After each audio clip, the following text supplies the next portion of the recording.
Feeling good? Oh, you put that thing on the So you see how we do it here on Saturday. This is what it's You see how we do it here on Saturday. This is what it's Because he's the acceptable monster at this time, like R. Kelly was the last time I sat on this couch. JayZ is setting Diddy up. People even calling me, asking me about him, you know, and I don't know him from a can of paint. He even mentioned my name, saying that I know what I know. I don't know what he knows, but I do know this. Something extraordinary just unfolded, sending shockwaves through the public. JayZ, long associated with composure, discipline, and absolute control, unexpectedly revealed emotion in full view. There were no rumors, no warnings, and no headlines predicting this moment. The audience witnessed a rare shift as a normally impenetrable icon exposed raw, unfiltered humanity. It felt like watching a legend remove his armor under bright lights. Conversation has since dominated the city, yet the central question remains unanswered. What triggered this moment? What lies behind those signature shades? One fact is undeniable. A far deeper story is quietly emerging beneath public attention worldwide. And it seems to make a lot of people upset, you know, then a lot of people love my opinion. That's why you bring me on here. And I really appreciate that, brother.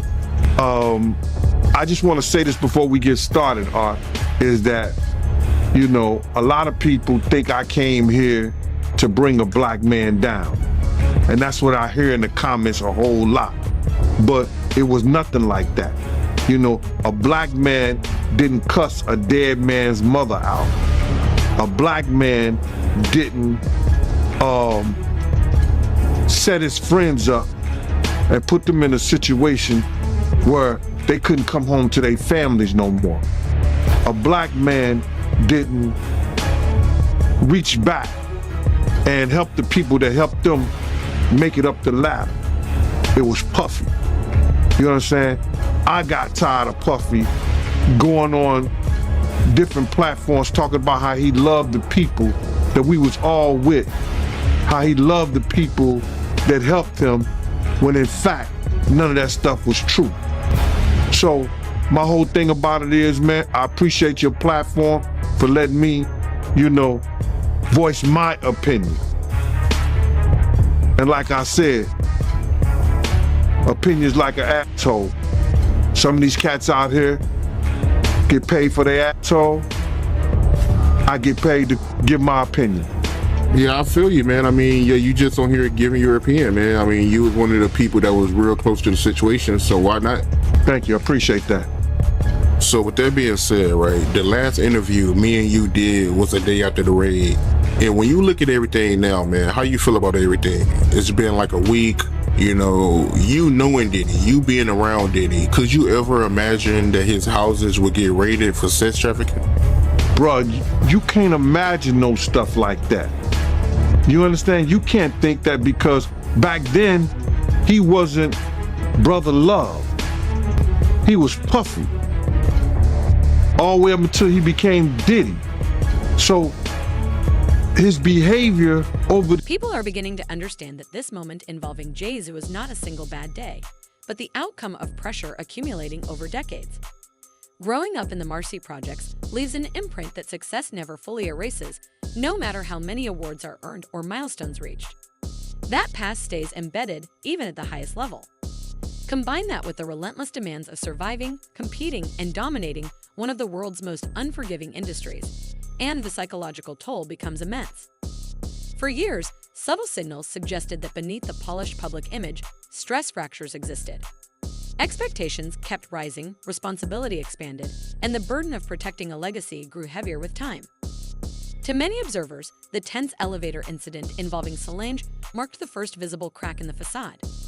It hinted that private struggles were spilling outward.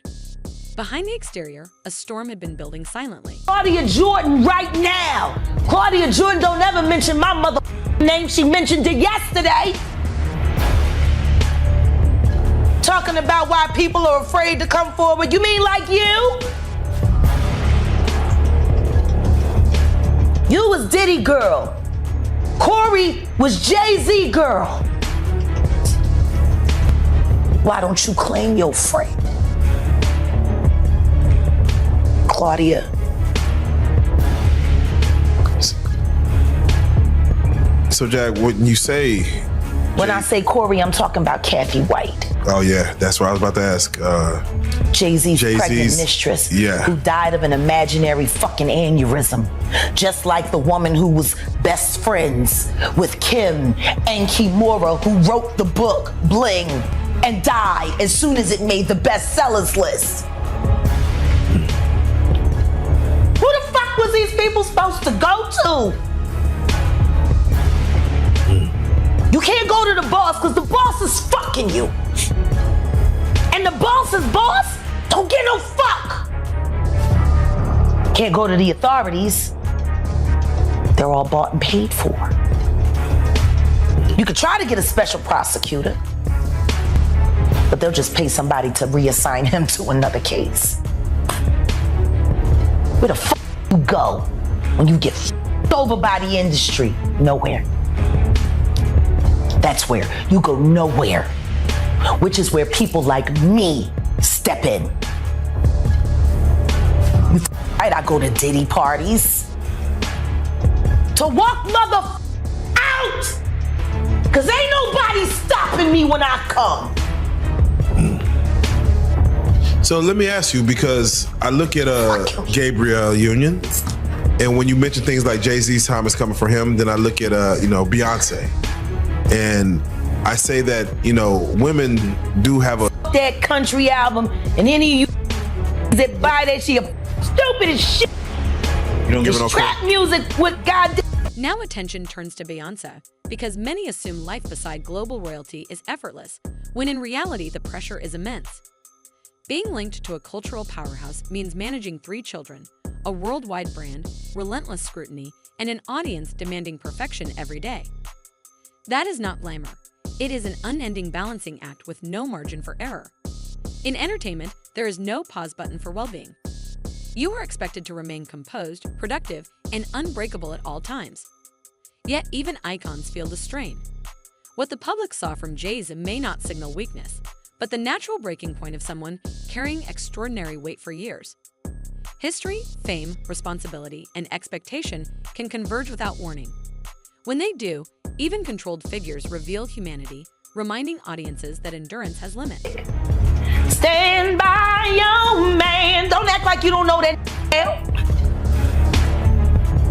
Remake that.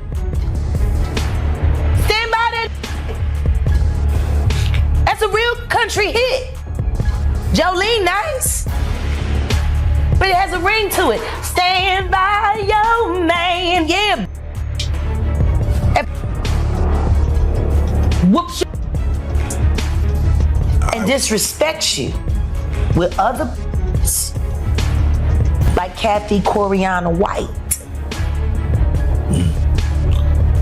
All right, well, let's do it like this. Who was actually carrying his baby while you was spanking it.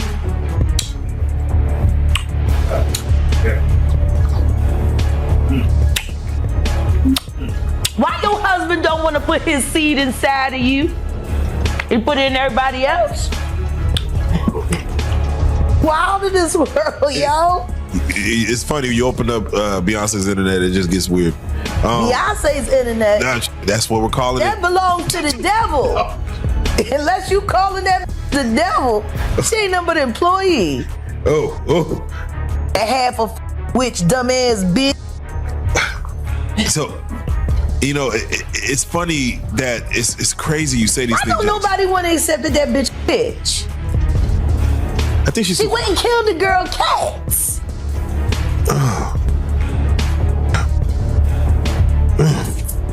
Okay. A girl went to court and charged her with extreme witchcraft. She was hypnotized. She was drugged. Beyonce came and she was in there eating on her and while she was asleep. Snacking on his bitch, killing people cats. And guess what? They wouldn't give her a restraining order. They just told her to stay away from Beyonce and work for somebody else. Guess what? She's having a hard time finding work too. Which is interesting because she's a brilliant musician and she was trained at the esteemed Berklee College of Music. Handpicked by my very good friend, Terry Lynn Carrington, Dr. Terry Lynn Carrington, who put together Beyonce's entire female band, which was Matthew Knowles' idea because he couldn't get Beyonce to stop people. Maybe this moment was the jolt JayZ needed. Sometimes pressure has to explode before real clarity kicks in. Light doesn't whisper, it slams. Behind those iconic shades isn't an image, it's years of weight, responsibility, and experiences the public will never fully understand. But this wasn't a collapse. This was a reset. A hard stop before a powerful restart. The page didn't just turn, it ripped. And what comes next won't be quiet. A new phase is loading, sharper, focused, and intentional. One thing is guaranteed now. Every move he makes will be watched, analyzed, and felt. Why did that house burn up? Who the fuck goes to their childhood house for a visit and the shit goes up in flames? That was very weird. The next day, within a week? No, the next day. The next day. And still, no real investigation on how the house just went up in flames. Man. I guess they paid y'all off. Like they paid y'all off for that Astro World. So, let me ask you. Texas politics. Yeah, Texas politics, man. It's that right there. We're gonna talk about the episode, but for right now, I just got to get your take on when we see a Killer Mike win 3 Grammys and get arrested immediately after because JayZ paid somebody up just so he couldn't have a good night. You, Sean. Hey, man. Weirdo. Don't get no what you got in your head, that neural link. You'll never outthink me. Ever.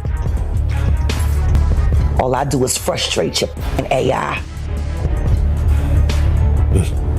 You can't quantify me. You can't even control your wife. You gonna handle a bitch like me. You can't even control that goofy bitch. You should have did a better job. Maybe she wouldn't have had to lose her mind on Kathy. Cause you ain't protected. The moment JayZ's breakdown hit the internet, everything detonated. One clip, one spark, and the digital world caught fire. It spread at lightning speed, and within minutes the city was buzzing nonstop. Celebrities rushed in with public support, from industry heavyweights to longtime allies. Twitter erupted, Instagram flooded timelines, and TikTok nearly crashed trying to keep pace. Some viewers were shocked, others deeply moved, while skeptics quickly called it strategy. But theories didn't matter. One truth was undeniable. The world paused, locked in, watching every second as reactions kept exploding. Hey.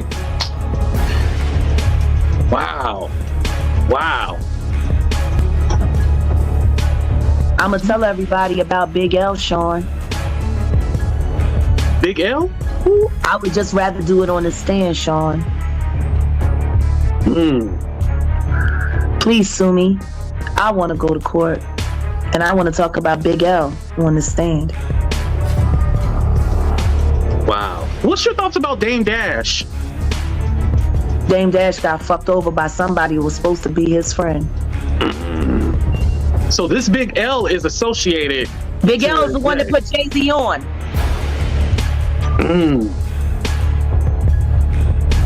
Wow. JayZ was the last person to see Big L alive. Wait, so this Big L person is not living on this earth no more? He's been dead for years. His death made it possible for reasonable doubt to live. Whoa. See how good I keep secrets, Sean? You would expect JayZ's team to step in instantly once the clip exploded online, ready to control the narrative. Instead, when they finally responded, it was the standard, polished statement about privacy and personal matters, offering little substance and leaving the public wanting more. Still, even in this fictional moment, the industry reacted fast. Major names across hip-hop appeared to pause everything to show support. It felt like the culture itself closed ranks, shielding someone long seen as untouchable. Watching a man defined by iron composure suddenly appear human was surreal, like seeing a superhero admit the armor is heavy. Some argue this makes him more relatable, proof that even legends carry pressure. Others believe it risks softening the edge that built his myth. Either way, the narrative has clearly changed. You know, now we're a little more educated because of the talk shows with Oprah that we went through, and Dr. Phil and stuff like that, even Ricky Lake and all of that. We realized that it wasn't so cool messing with the underage young ladies. I never had an attraction for someone young. I always looked and had an attraction for older women, so I probably didn't have that problem. But then everybody that I fucked with did. Everybody, all of them. No names mentioned yet. But I'm going to expose somebody that we all forget about. Y'all see this picture of JayZ with Aaliyah when she was underage? Y'all forgot about Jay, huh? We only know about Damon Dash messing with Aaliyah and R. Kelly. But that ain't the only one that Jay had when she was underage. Y'all remember Fox Brown and Jay? Ain't no woman like the one I got. No one could love you better. Before that song came out, we used to hear it. I used to tell shit. I was like, woo, that shit. Him and Mystical, those were two songs that were hot. That it took like a year before it got, well, I'll say to the West Coast. I don't know if they were beating it up on the East Coast. But on the West Coast, it took like a year before those songs came out. And then Nelly's song with the Link St. Louis Ticks. But I'm just saying all that to say, Foxy was young then as well. And so, all of these guys and the underage young ladies was running rapid in the 90s. And so, that's all I remember. That's all I think about, you know, with the DeBarge and Janet Jackson situation. That's all I think about, and I can remember about Aaliyah. Aaliyah was my wife's favorite artist. She loved the hell out of Aaliyah. It was a tragic how she died. You know, trying to rush back to get to Damon Dash on the plane. You know, and what happened is the Bahamians let her fly out, and their plane was overloaded or full. That's the one thing that I didn't like about when I traveled to our black countries like the Bahamas and Jamaica and all of them. The officials there, we used to have to bribe them $100 to make the rules pass, to let us in with the dogs that we didn't have properly claimed, or you know, the not search our bags or whatever, or to sneak away with a whole bunch of cigars and stuff like that. But in Mexico, one thing about the motherfucking Mexican authorities, that number used to be 5 G's, 5,000 and stuff like that. And I used to laugh. I was like, damn, black folks is easily bribable. They so cheap. They don't understand the value that they be having. But yeah, that's all I got on Aaliyah, really. It's a talent. That's another person that life was taken too soon. That was a talent. Wonder where she would be now. Her, Pop. We're in a moment where real emotion hits harder than any rhythm. And maybe this fictional breakdown from JayZ is exactly the kind of honesty people have been craving. He's pushed through decades of challenges, conflict, pressure, and public storms. Yet, this moment feels heavier and far more personal than anything in his past. It's a shockwave, but it also feels like the start of a major transformation. And make no mistake, this story is nowhere near over. The streets are buzzing with questions. Will Jay step forward and share his side? Will Beyonce address the silence? And in this fictional world, whispers say a major project is already taking shape in the middle of all this chaos. Stay ready because the next chapter is coming fast and nobody wants to miss what happens next. It was almost as if Michael Bivins was like having like PTSD from New Edition being a child star and said, I'm gonna find some real talented guys. We gonna do this again. And I'm gonna fuck them over worse than we did. So we can say it happened to somebody else. That's PTSD for you. Like, we're gonna make them relive it. Make them relive it. Goddamn. Why would you do that to another artist? Yeah. Why would you sit there and say, man, we had the #1 record and we were still on food stamps, and then force your group to do that? Hey, man. Why would you do that? Be your own people. You want to know how fucked off it was for Big Mike at the end of his run before he had to leave Boyz II Men? Oh, yeah. Yeah, please. Let me tell you how bad his finances had gotten after his wife ran through what lump sum of money they had on that god-awful soul food restaurant that lacked soul and promptness. 6 hours to get a turkey wing platter. 6 hours. We used to call it opening to get it in time for dinner. Get your order in as soon as they open if you want to have it by 6. That was the joke around Voorhees. Jeez. Jill bought their house.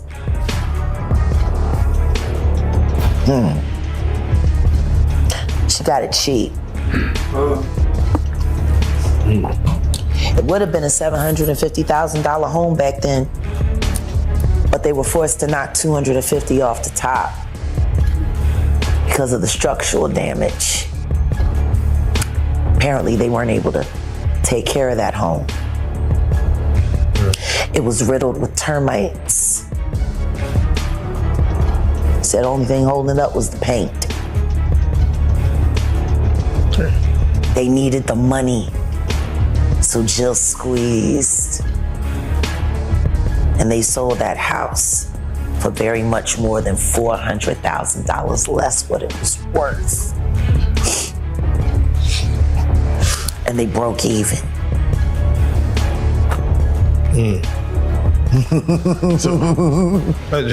Is it the way you hate me, baby? That was my cousin Alma that sang that. Oh. Yeah. Oh. The apple don't fall far. Oh, you don't want to diss me, The apple don't fall far. You don't want to diss me. I know you. Bitch! Wait a second. Did you hear what I just said? Michael Bivins fucked over Boyz II Men, and when Big Mike got sick, apparently there wasn't enough money available to help them through their hard times. That's how it goes. They didn't even promote that soul food restaurant. I mean, I can understand why it was some nigga shit, but maybe if they had got some real help, maybe they could have hired somebody to come in and help manage it. But no, they had to be a self-ran business because... But here's the real curveball. This moment isn't only about JayZ inside this story. It sparks a much bigger conversation across hip-hop. For decades, the culture was built on toughness, confidence, and untouchable swagger, and armor artists learned to wear from day one. Yet behind that bold energy are real people carrying real weight. We've seen fictional arcs and real-life moments where artists admit burnout, pressure, and the emotional cost of performing strength nonstop. Now in this storyline, JayZ lowering his guard feels like that armor finally cracking. This isn't celebrity drama. It's cultural movement. When someone at his level shows vulnerability, it sends a powerful signal to fans everywhere. If a giant in this narrative can feel overwhelmed and seek support, maybe it's okay for others to do the same too openly today. Like Jill Scott, who was also an artist and knew how bad that family was struggling and took that as an opportunity to get a very, very large-scale home in a lovely, lovely white Jewish neighborhood for cheap. Oh, okay. Well, I mean, I'm just like, you could have said, I know you guys don't want to walk away from your home, but at least let me pay you full value because I got the money. And I want to see y'all be okay. She knew they were going to have to forfeit on that mortgage, and she squeezed. She was kinder to that damn dog. Oh man, Putter, what's his name? Flutter, yeah. Putter, yeah. You gave the dog an idiot name, and you wonder why he's shatting your shoe. The fuck is Flutter? What does that mean? Oh, it's the sound his feet make.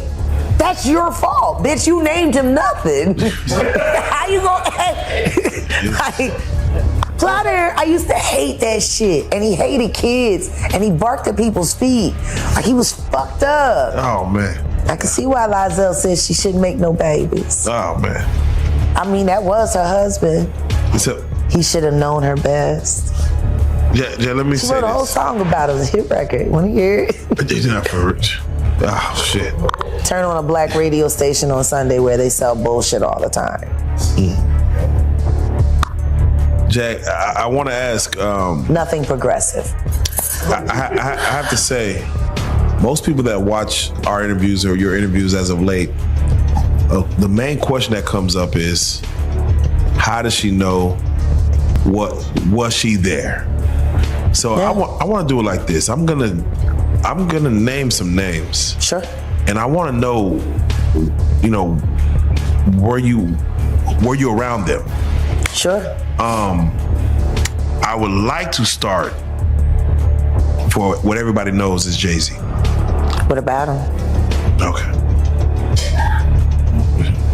Both of them were with Mr. Carter.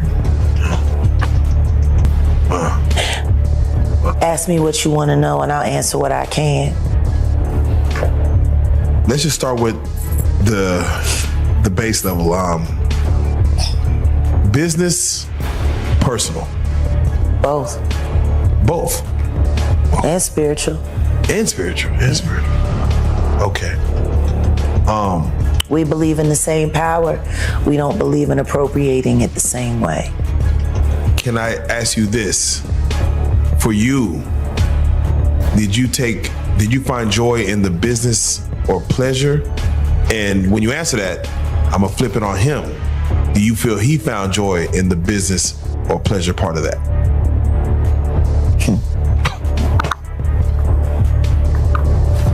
Or spiritual?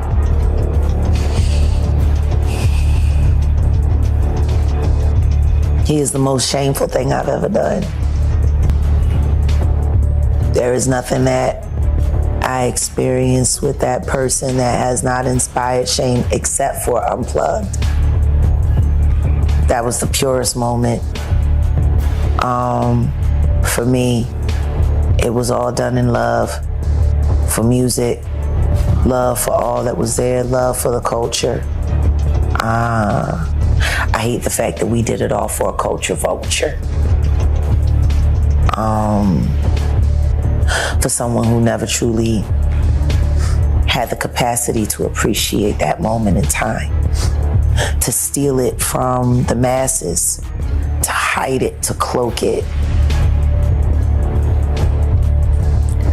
I put it up on Philadelphia last year when we launched. You know how many people came to the network to see that show that they never got to see? You know what's great about this year? I still got the footage. There you go. And in 1 week, JayZ Unplugged, the actual whole concert, from beginning to end, will be viewed and able to be viewed on realjag.com. Come and see the history. Come and see the power of that moment, the amazing things that we did with our bodies and our minds and our spirits. There was not one person in that room that was not elevated that night, and everyone in that. Now let's pull back and look at the wider landscape. In this storyline, Many are calling JayZ's moment a major turning point, a shift big enough to nudge the entire industry. Maybe this is the moment when more rappers start letting go of that untouchable image and finally speak honestly about the weight they've been carrying. But real change won't happen overnight. There's still a whole generation that sees openness as a flaw, especially the old school crowd watching all this unfold with skepticism. Even so, the tide is moving slowly but unmistakably. More people are recognizing that mental health matters just as much as physical resilience. And if this fictional public moment is what it takes to push that truth deeper into the culture, then maybe, just maybe, this is the wake-up call hip-hop has needed for a long time.